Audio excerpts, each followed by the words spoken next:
Janet Simpson burst into the living room, put her hands on her hips, and shouted, "Damn it, George, are you going to take out the trash or not?" George Simpson slowly lowered the newspaper, looked coldly at his wife, and answered in a calm voice, "I told you I would take out the damn trash as soon as I finished reading the newspaper." Janet returned to the kitchen. "To hell with it, let it rot," she snorted. George sat there, feeling his blood pressure go through the roof. He didn't know how much longer he could endure this. Their relationship had been going downhill for months. It seemed his wife was doing everything she could to ruin their marriage. He stood up, walked over to the bar, and poured himself some scotch without ice. Returning to his chair, he leaned back and wondered, "What the hell is going on?" he asked himself again. Taking a sip, he mentally returned to the past. "Damn," he thought, "I once adored her, literally worshipped her. Now I get chills when she walks into a room." His thoughts went back to the past. He met Janet in college. He was a senior in business, and she was a second year in teaching. At first glance, he realized that he had found his life partner. In his eyes, she was the embodiment of femininity. She was short, about 160 cm, with a figure that, in his opinion, was ideal. She had light brown hair and brown eyes, and the cutest lips he had ever seen. As he got to know her better, he was fascinated by her personality. She was sweet, kind, and smart. He courted her with passion, and it didn't take long before they became a couple. Their friends knew that if they saw George, they could be sure that Janet would be there too. George smiled slightly, remembering their first date. They spent the whole evening talking. They seemed to feel each other, as if they had known each other all their lives. George knew he didn't want to ruin anything. When the evening ended and he dropped her off at her dorm, he simply took her hand to say goodbye. Janet leaned over and kissed his cheek, quietly asking, "Will you call me George?" He blushed and stammered, of course, I'll definitely call." And he called. On the third date, as they were saying goodbye, Janet leaned over and kissed him. "Will you call me George?" she asked again. Again, George smiled and replied, "Of course." They both laughed. On the fourth date, as George was driving her home, Janet suggested, "George, the lake should be beautiful tonight. Let's drive there." A year later, they made love. He knew she wanted to wait, and he respected her wishes. They immediately began living together as soon as George graduated from college. He took a job in the area as a marketing intern and rented an apartment. The salary wasn't very big, but he saw potential in it. Janet continued her studies and received a degree in education 2 years later. They got married immediately, and almost a year later they had twins, a boy and a girl. They were delighted. They planned to have 2 children, and here they were, as they say, in one fell swoop. Janet wanted to stay home with the children, and George agreed. It also seemed important to him that she be a housewife, at least for a while. It was financially tight, but they managed. George was given more responsibility and promoted as he demonstrated his competence. Janet was insistent that they buy a house and convinced George that now that the twins were over a year old, it was time for her to look for a teaching job. With the extra income, buying a home became more than possible. Daycare was available for twins. Marge, her friend from college who was married to a teacher, told her that there were openings in the suburban school system where her husband worked. Armed with her credentials, she interviewed and was hired as a high school teacher for the fall semester. Although George wasn't entirely thrilled with her going to work so soon, he recognized her desire to have a home and didn't put up too much of a fight. The extra income quickly allowed them to get a mortgage, and they began looking for housing in the Janet School District. Marge was again a big help in convincing them to look at properties in her area. It didn't take long before they found a house that Janet loved, which just so happened to be 3 doors down from Marge and Phil Brock's house. The 2 couples became very close friends. Marge and Phil had a boy a year older than the twins and a girl just a few months younger. They often exchanged dinners and spent many summer holidays together. Although George did not consider Phil a close friend or confidant, He recognized that Janet felt very close to both of them, and of course he went along with it. As the years passed, George rose through the ranks of the company to his management position, enjoying the salary along the way. Janet also remained with the school district, led her department, and was just promoted to assistant principal of the high school. Of course, this promotion was facilitated by Phil Brock, who transferred from the high school and was appointed principal of that high school. The children surfaced in George's thoughts, and he realized that the children were now 22 years old and already independent. My God, where did the years go? Now we should enjoy life with less responsibility, enough money and time to enjoy life with each other. Why did everything suddenly go wrong? Things came to a head at Brock's Christmas party. The place was crowded with neighbors and colleagues from school. The alcohol flowed freely as usual, and George soon felt that he was no longer in pain. The whole evening seemed vague to him. He remembered dancing with Jan, then with Marge, and, it seemed to him, with several other women. He remembered how Marge had herded him under the mistletoe for a quick kiss. Then everything became even more blurry. He could have sworn he saw Janet with some guy, but that wasn't clear either. He remembered that he was angry with her, but he no longer remembered why. The morning after the party, George and Janet staggered home, took off their outerwear in the living room, and swayed to the bedroom. Who knows what time it was? Later in the morning, Jan shouted to him that she was going to take the clothes to the dry cleaners on Monday, and that she would include the jacket he wore to the party on the list. He mumbled agreement as he slowly walked towards the bathroom. Suddenly, the door swung open, and he saw Janet standing with hot eyes. "Whose panties are these?" she repeated, waving the lavender bikini in front of his face. George stood rooted to the spot, his mouth open. "Eh?" he muttered. "What are you talking about?" he asked hoarsely, feeling his headache getting stronger. "Son of a bitch, I just knew you were cheating on me, and here's the proof. You didn't even bother to get rid of the evidence." George stumbled back and knocked her hand away from his face. "What the hell are you talking about? Are you crazy? What do I know about panties?" Janet lowered her voice and hissed. "They were in your pocket, honey. You forgot to get rid of them. You just stuffed them in your jacket pocket before you cheated on me." George looked at her in complete bewilderment. Who is this woman? He had never seen Janet so angry. Reason took over, and he softly told her, "Janet, I've never seen these things before in my life, and I honestly have no idea how they ended up in my pocket. I can't believe you think I cheated on you. That will never happen. Never was and never will be." Janet's eyes softened for a moment, then became cold again. "You lie, George Simpson, and I will get back at you. You think you can cheat with impunity? Well, you'll find out that you're not the only one who can attract a lover." Still clutching her panties in her fist, Janet turned and left the bathroom, leaving a stunned George standing and looking after her without understanding anything. To say that the following days in the Simpson house were tense would be an understatement. Janet did not speak to him except when absolutely necessary. George tried over and over again to get her to talk, to no avail. She refused to listen to him. She had already decided that he was cheating or was cheating, and no amount of talk could convince her otherwise. What George couldn't understand was why she was so confident. It couldn't just be those damn cowards. He honestly had no idea how they ended up in his pocket. How could she be so sure of his infidelity on such weak grounds? Where is the trust? Why did she suddenly turn into such a jealous witch? George thought about it. Did he miss something? He suddenly realized, perhaps belatedly, that Janet's behavior and attitude had gradually changed since the beginning of the fall, when she accepted her new position as assistant director.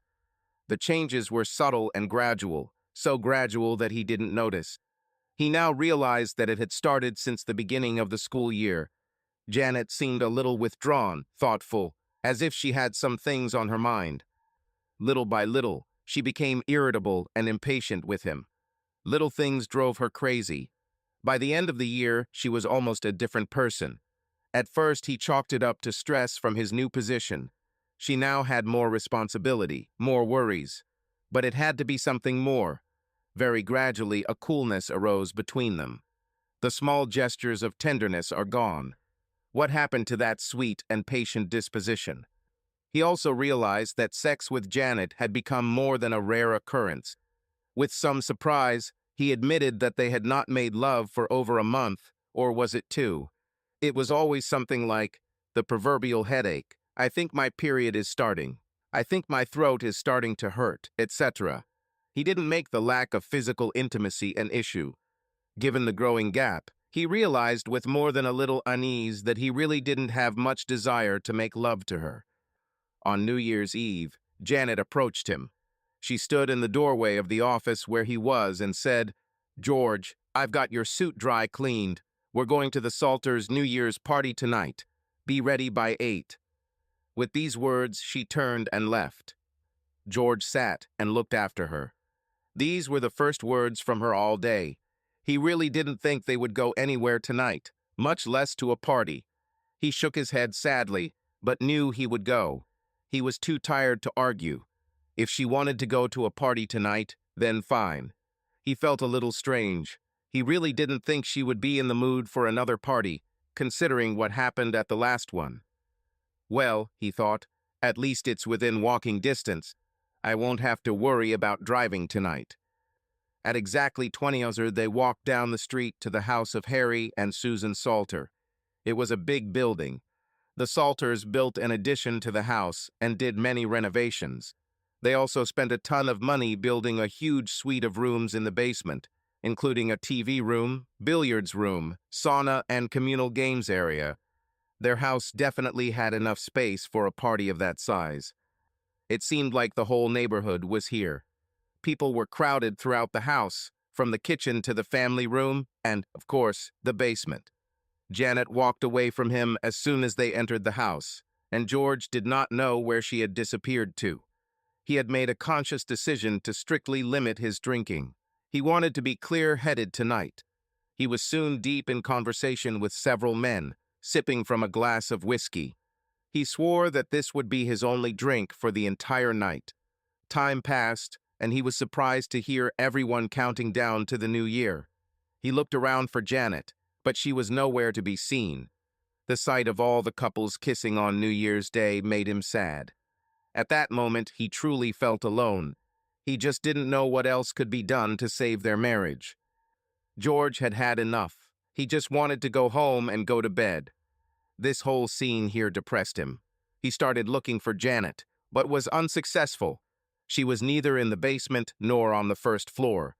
Puzzled, he looked around, not knowing where else she could have gone.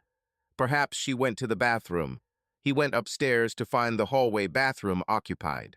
He then went into the master bedroom to check the master bathroom. Entering the room, he stopped and just looked in bewilderment.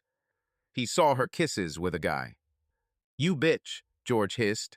His face turned pale and his fingers clenched into fists. His anger was such that he actually trembled, trying to control himself. Janet turned away from Harry, looked at George, and said coldly, "Upset, George? You bastard. Now you know how it feels.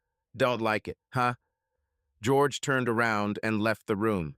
He slowly walked back towards his house, entering through the front door and heading towards their bedroom. He methodically removed all of his toiletries from the master bathroom and placed them in the guest bathroom. He then removed his clothes from the main closet and placed them in the guest bedroom. He vowed that he would never sleep in the same room as her again. The whole operation took him no more than 15 minutes. He undressed and was getting ready for bed when he heard the front door open and Janet enter. She walked upstairs and entered the master bedroom. After a few seconds, she headed to the guest room and burst through the door. "You are a coward," she hissed. "Just ran away like the coward that you are. Didn't like it, huh? It hurts when you find your spouse cheating, doesn't it? I knew you'd come looking for me at midnight.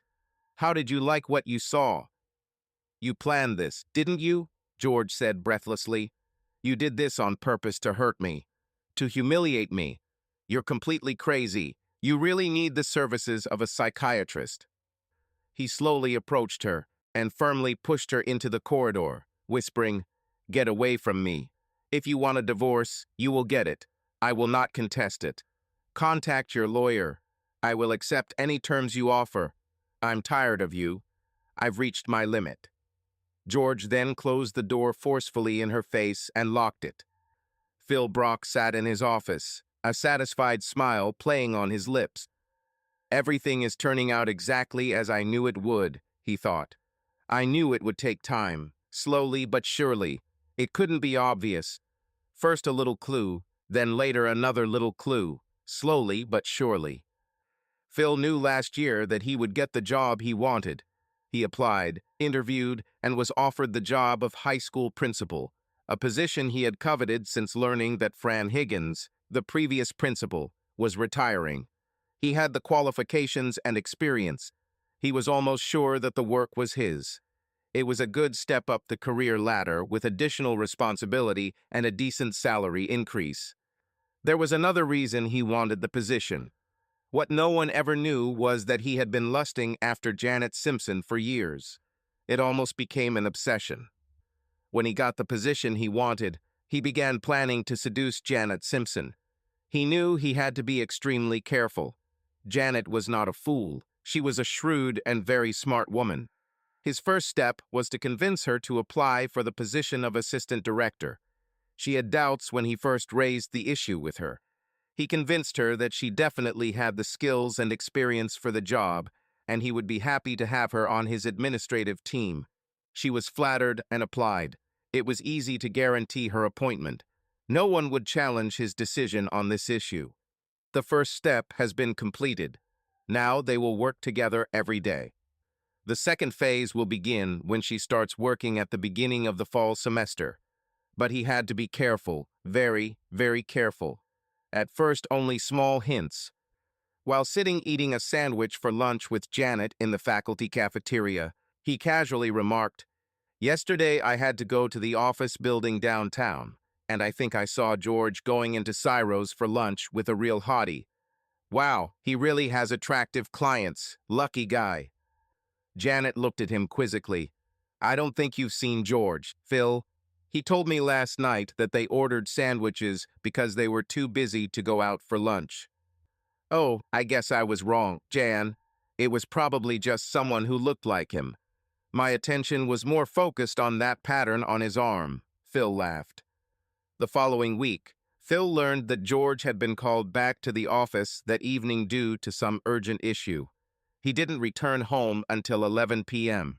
His wife Marge was on the phone that evening with Janet, and she inadvertently passed this information on to Phil.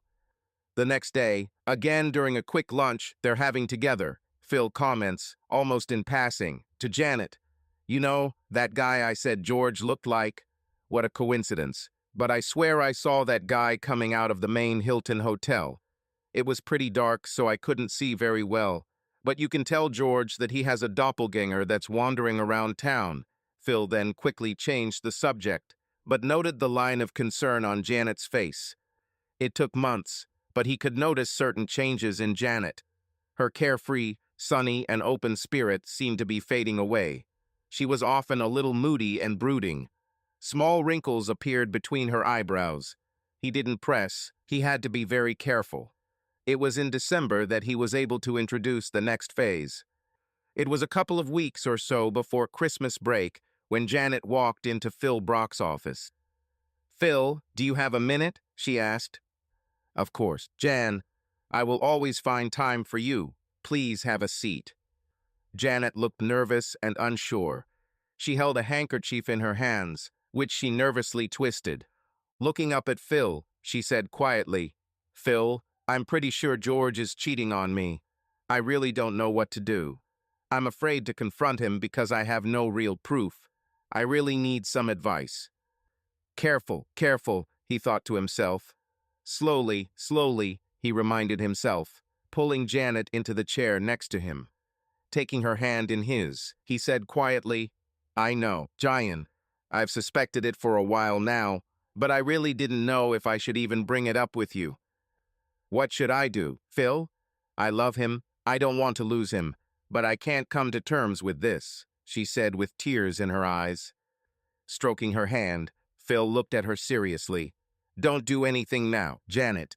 You don't have proof, and you really need proof before you do anything. If you confront George now, he'll just deny everything. Let me help you, Jan.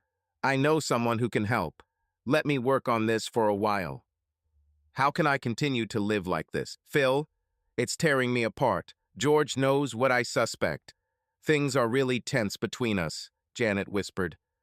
Phil squeezed her hand tightly, looking straight into her eyes. You need to back off a little, Jan. Don't provoke a conflict. Try to act as normal. Don't let the situation get out of control at home, okay? Janet nodded silently. What are you going to do, Phil? What are you up to? Just leave it to me. It might take a while. I think we can get the evidence you need, but you need to act as normal as possible at home. Can you do that? Can you hold on? Janet nodded again. Thank you, Phil. Thank God for your friendship. I'll do as you say, even though it'll be damn hard. Phil warned her.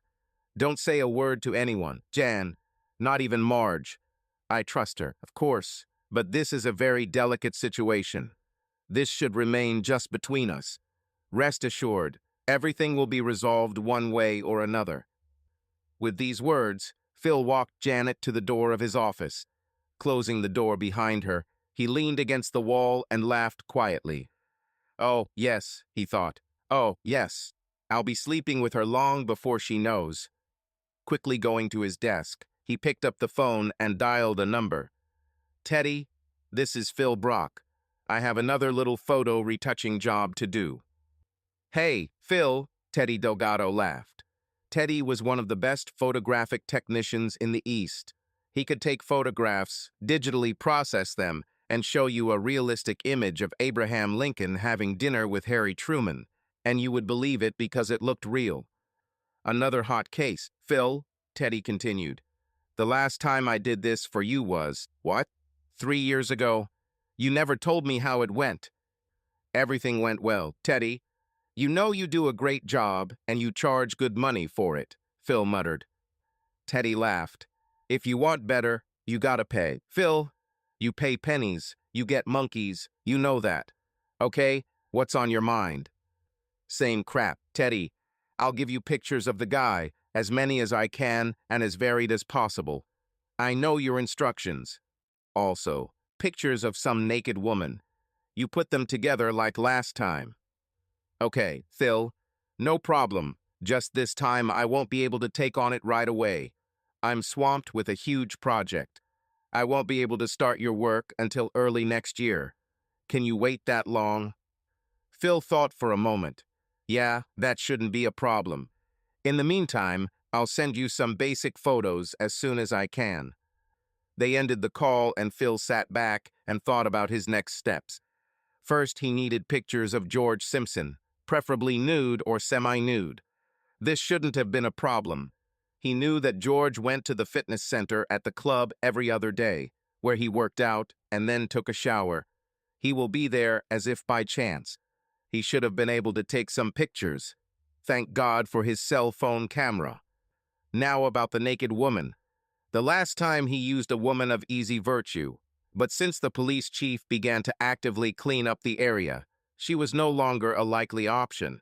However, he needed pictures of a naked, quite decent-looking woman. This could be a problem.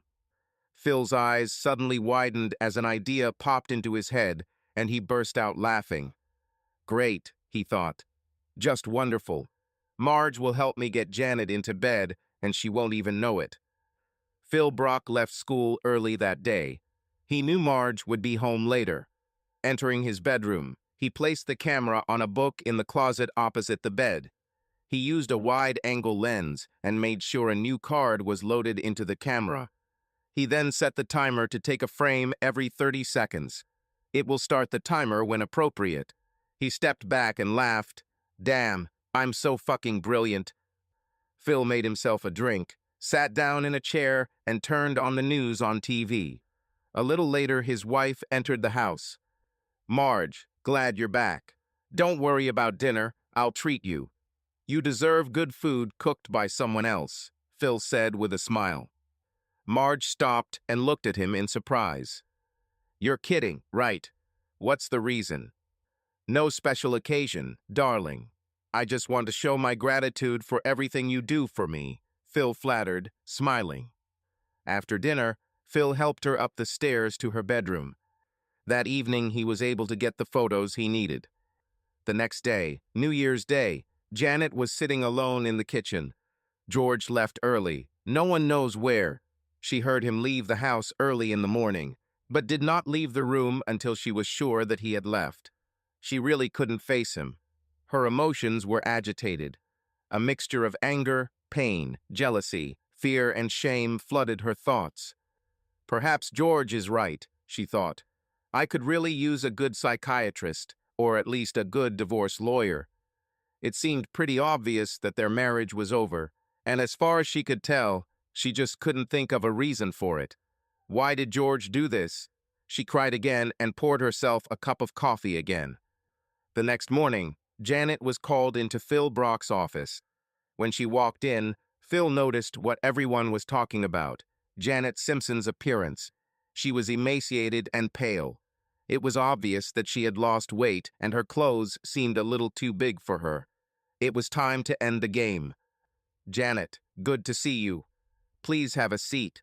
We have a little problem regarding our trip to the university. The graduates we wanted to interview for open positions will not be available at the time we planned.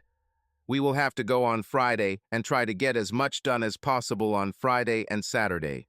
We can come back on Sunday, so we won't miss too many school days.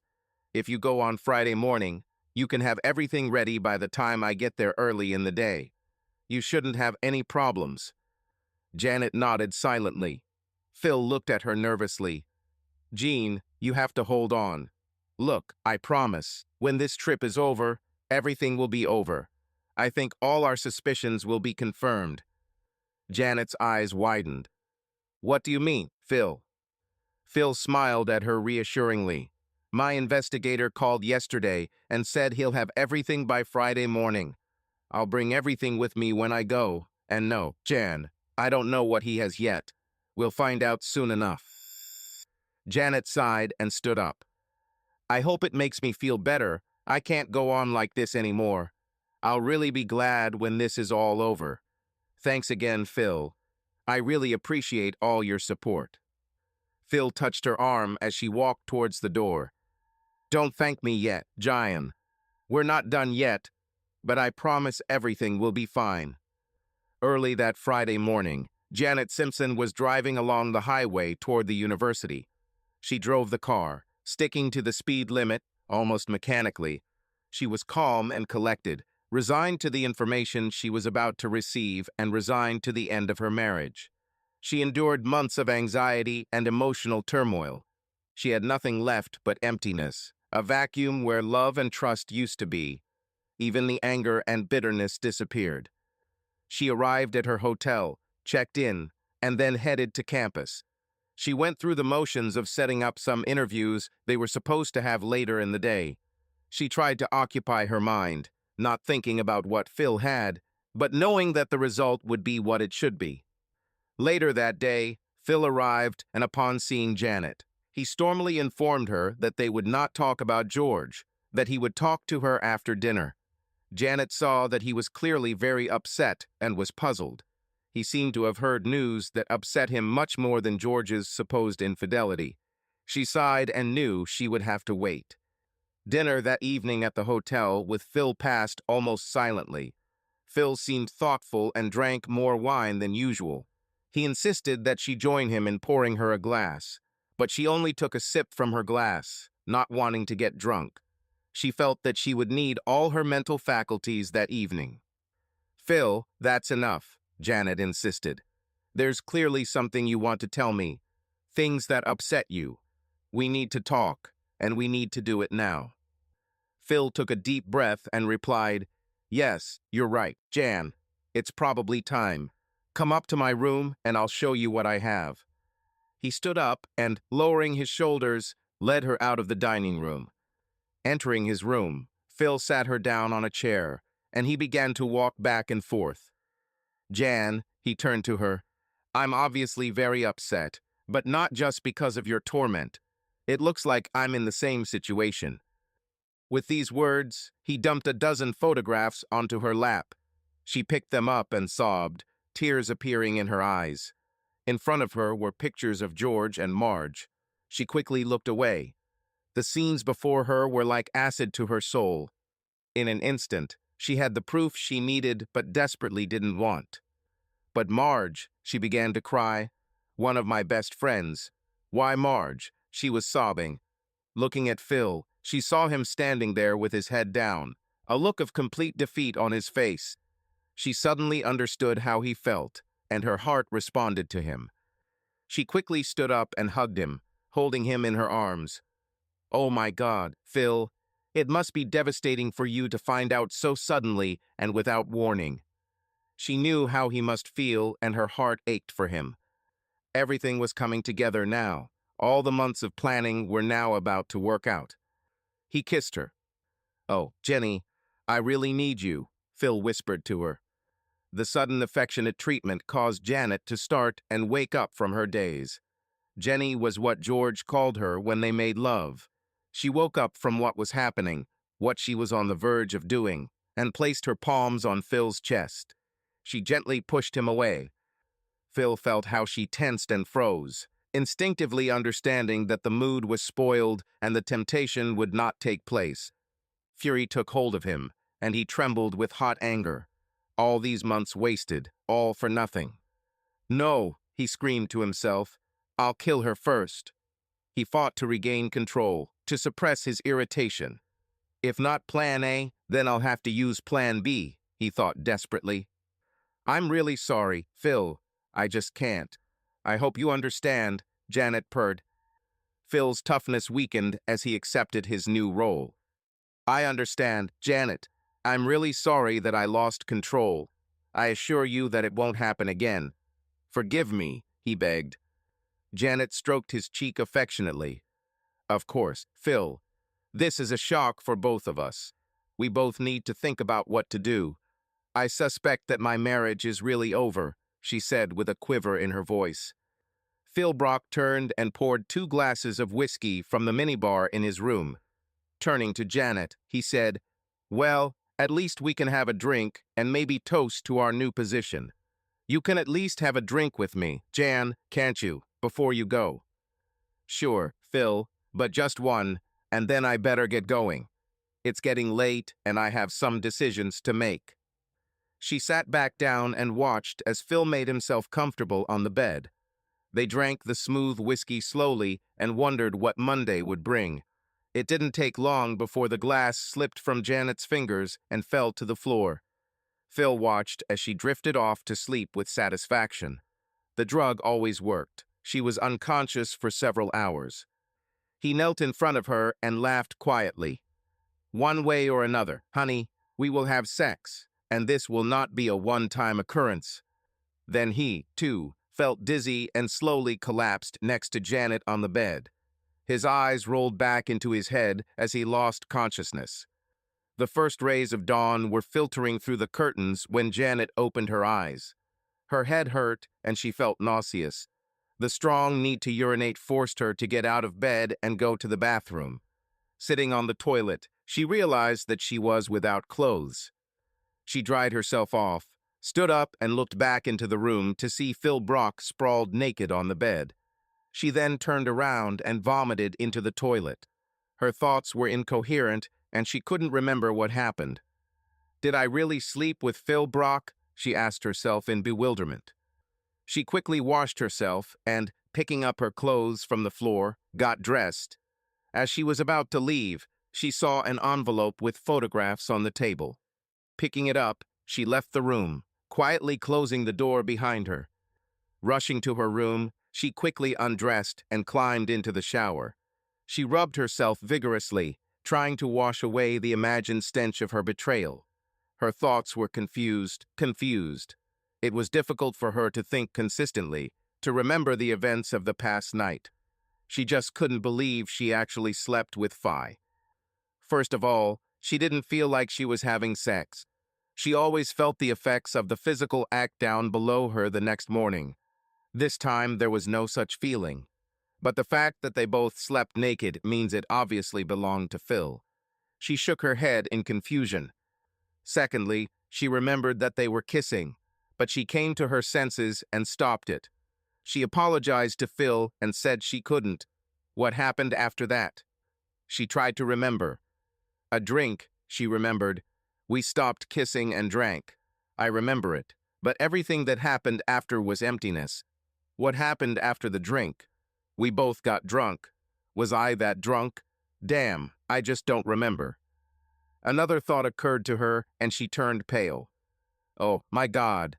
How am I going to look George in the eyes? I did the same thing I accused him of. But he's been cheating on me for who knows how long, and now I have terrible evidence, she thought, realizing that there are now photographs of her.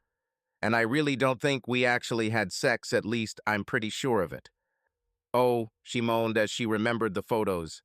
Marge, I can't believe it was Marge, one of my close friends. Why did she do that? Oh, Phil, poor Phil. George and his wife. Oh, my God, what I did to Phil last night. I just can't meet him today. I just can't. Her mind full of confusion and bewilderment, Janet quickly dried herself off, got dressed, packed her things, and ran out of the hotel.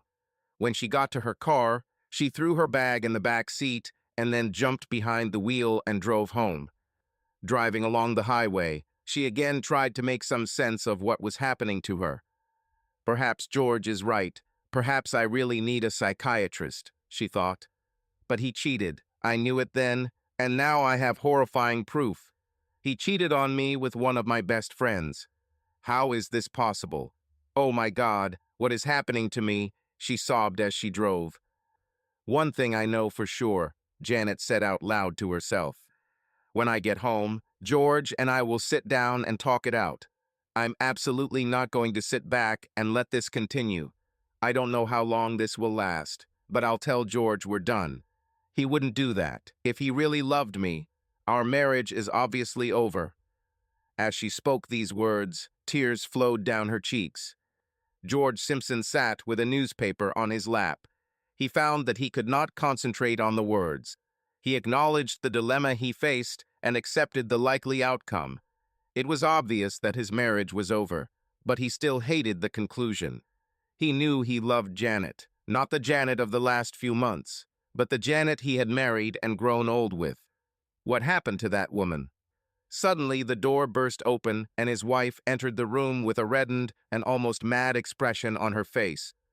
"George," she shouted, "we have to figure this out right now, immediately. It's time for confessions and decisions." With these words, she sat down in front of him and stared at him carefully. George looked at her calmly. Sighing, he repositioned himself in his chair and replied, "Good idea, Jan. I think it's a really good idea. What would you like to confess?" Janet looked at him with her mouth open. "Me? I have to confess. You're crazy. It's you who needs to confess." You, her voice rose. "Okay, Jan, what do I have to confess?" George's voice was quiet and restrained. He didn't want it to turn into a scream.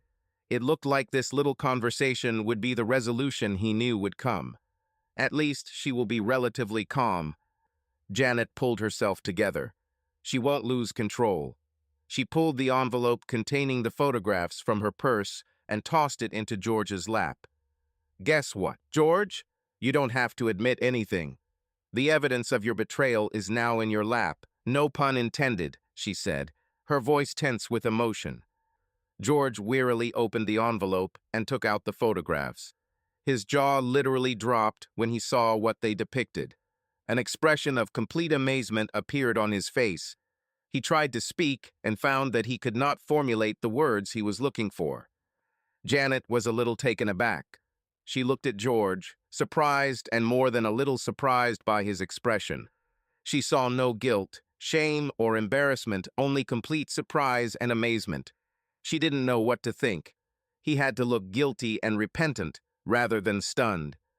George finally closed his mouth, walked over to Janet, and knelt in front of her. taking her hands in his. Janet, I really want you to listen to me carefully. I want you to look at me while I'm talking. Can you do this for me? This is very important. Can you do this? Janet, now completely puzzled, nodded. This didn't go the way she expected. George continued, Jan, these pictures are fake. I'll tell you how I know it. What they show never happened. Look at me, Jan. It never happened, he emphasized, his voice shaking with need, so that she would believe him. I swear on everything that is dear to me that what is shown in these photographs never happened. I do not know how these photographs were created, but I think it is time we sit down together and get to the root of what is happening. With us. Janet looked at him carefully. Suddenly, there was no doubt in her mind that George was telling her the truth. She knew him too well, and the passion and pain in his voice finally convinced her that he was telling the truth. George, she whispered, am I crazy? I don't even recognize myself. I was sure that you were cheating on me. There was not the slightest doubt. What's happening to me? It's like I've become a different person. Janet collapsed, sobbing and sobbing uncontrollably. George put his arm around her and held her tenderly. It's a good thing she couldn't see his face at that moment. His lips pursed and his eyes narrowed. Now he fully understood what had happened to his wife. He let go of her, sat down next to her on the sofa, and took her hands when she came to her senses. Listen to me, Jan. Let's go back in time. When did these doubts about me first arise? Let's remember this summer. We didn't have any problems then, right? Yes, George. We didn't have any problems, Janet recalled. Then let's move forward a little to when you started at your new job. Think about the first weeks of the school year. Think about when you first started having doubts about me. Let your mind go back, let it come back, he purred softly. Janet closed her eyes, remembering. Slowly she began, going through the events. She began to talk about the little inconsistencies that caught her eye. The times George said he was in one place and was seen in another, the little lies she caught him telling. Phil kept her informed of what George was doing.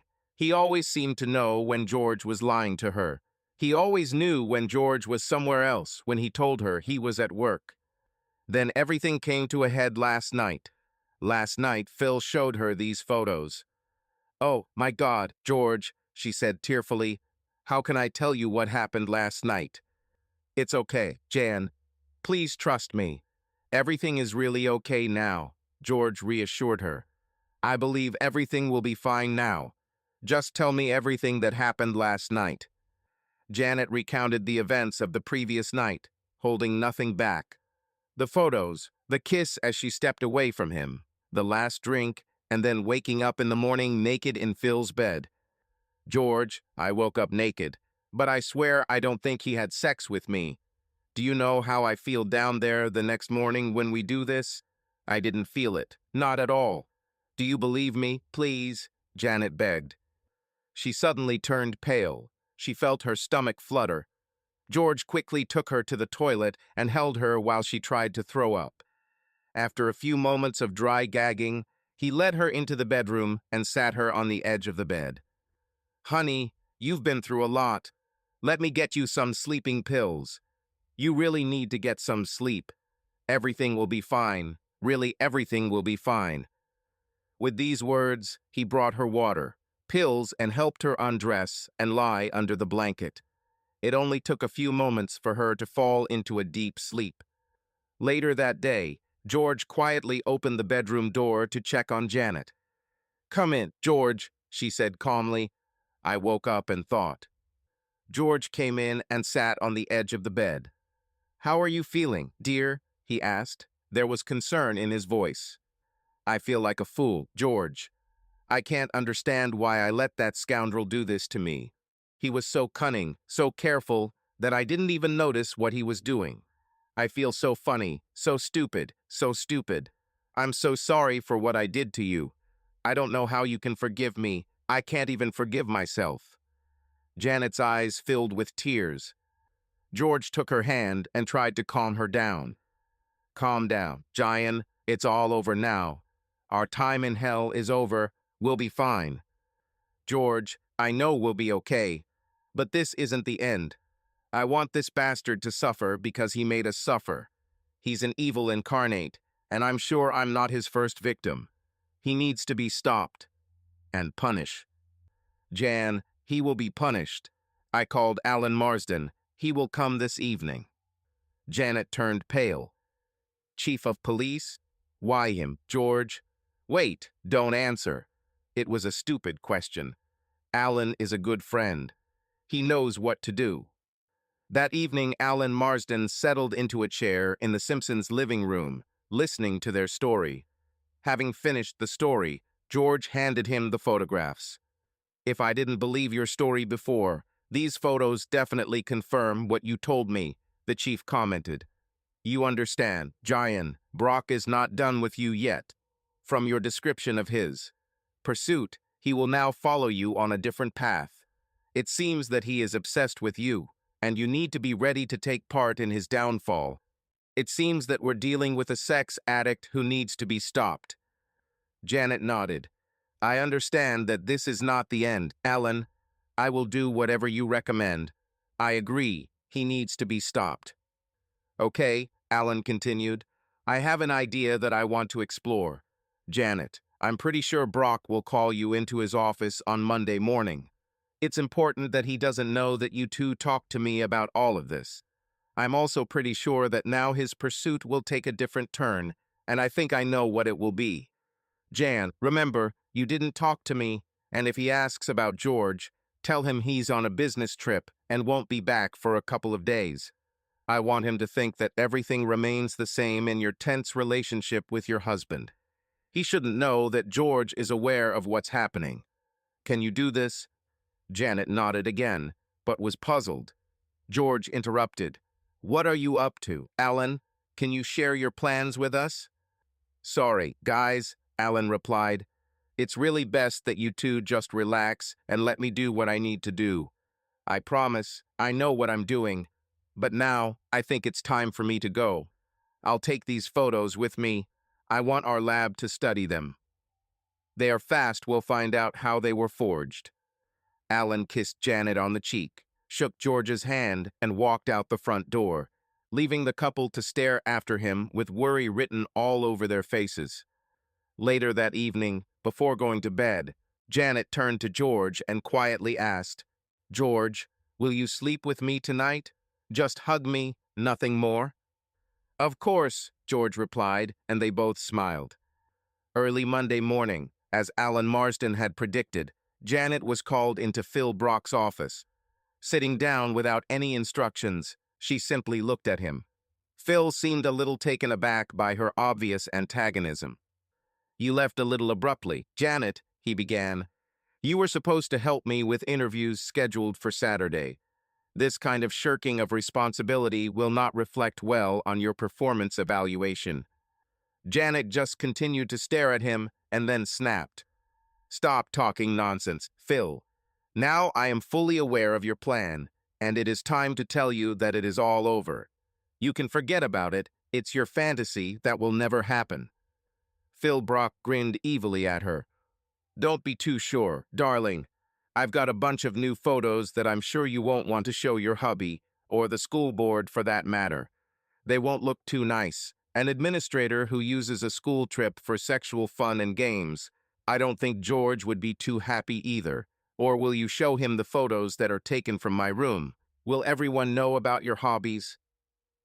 You bastard, Janet hissed. Did you take pictures of me?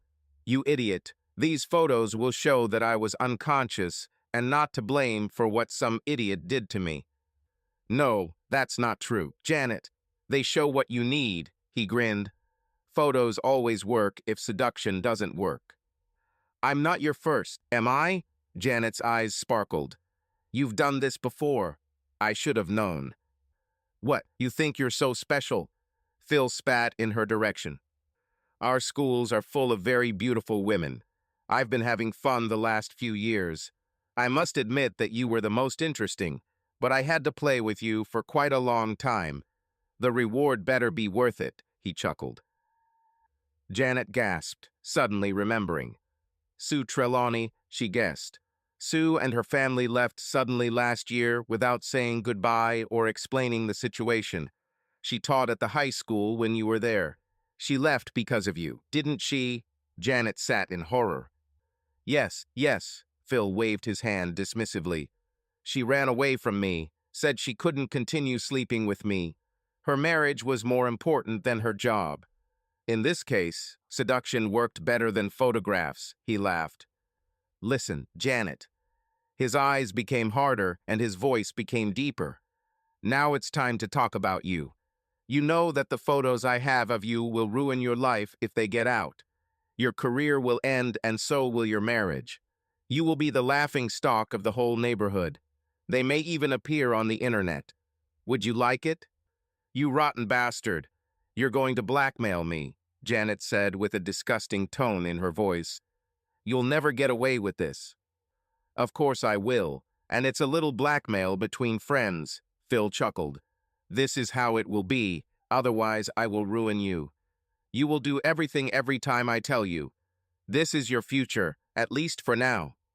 Suddenly, the door opened and Alan Marsden walked in, followed by two uniformed policemen. Hi, Phil. How are you? I have a search warrant and a warrant for your arrest. Do me a favor, Phil. Try to resist. Turning to the police, Alan told them to handcuff him and read him his rights. Phil Brock's face showed shock. He was unable to utter a word when he was taken out. Alan turned to Janet. Janet, it looks like you're in charge here, at least temporarily. It's time for you to get busy. You're going to have a busy day. Later that evening, Alan Marsden was again sitting in the Simpsons' living room. He held whiskey and water, just like George. Janet sipped a glass of white wine. Okay, Alan, tell us all the information, how you arranged it all, George asked. It wasn't really that hard, Alan said. As I listened to you two tell me everything you had, it became obvious that Brock was going to confront Janet on Monday. Remember, you told me that seducing him didn't work. Janet, you didn't fall into his arms. You were unconscious, and when you woke up, you were naked. It was obvious to me that he had photographed you, and it was more than likely that he would use photographs and blackmail you. After I left you on Saturday, I called Judge Taney, Alan continued. You know Keith Taney. It was more of a statement than a question. What you may not know is that Keith Taney had a serious run-in with Phil Brock several years ago when Brock was an assistant principal at the high school. It seems that Keith's son, Ricky, called Brock a turd, and Brock did everything he could to get the kid expelled. Mind you, he was clearly overacting. In any case, it was just a storm in a teapot. The child was suspended for a couple of days, and that's it. Since then, he considers Brock a bad example of a teacher. Alan suddenly grinned like a cat who had caught a mouse. In short, Keith authorized the use of a listening device in Brock's office, as well as a search warrant. We found another set of those photographs you gave me, George, and by the way, our laboratory quickly determined that they had been doctored. Alan approached Janet. Jean, we'll keep everything on tape. I don't think he'll be bothering you or anyone else anytime soon. The school board has already met in an emergency meeting and suspended Brock, awaiting the outcome of the trial. Tomorrow you'll find that you've been appointed temporary director. Alan, Janet interrupted. Those photos Phil took. God, I hope you don't need them as evidence. I'd be terribly embarrassed. Alan smiled briefly.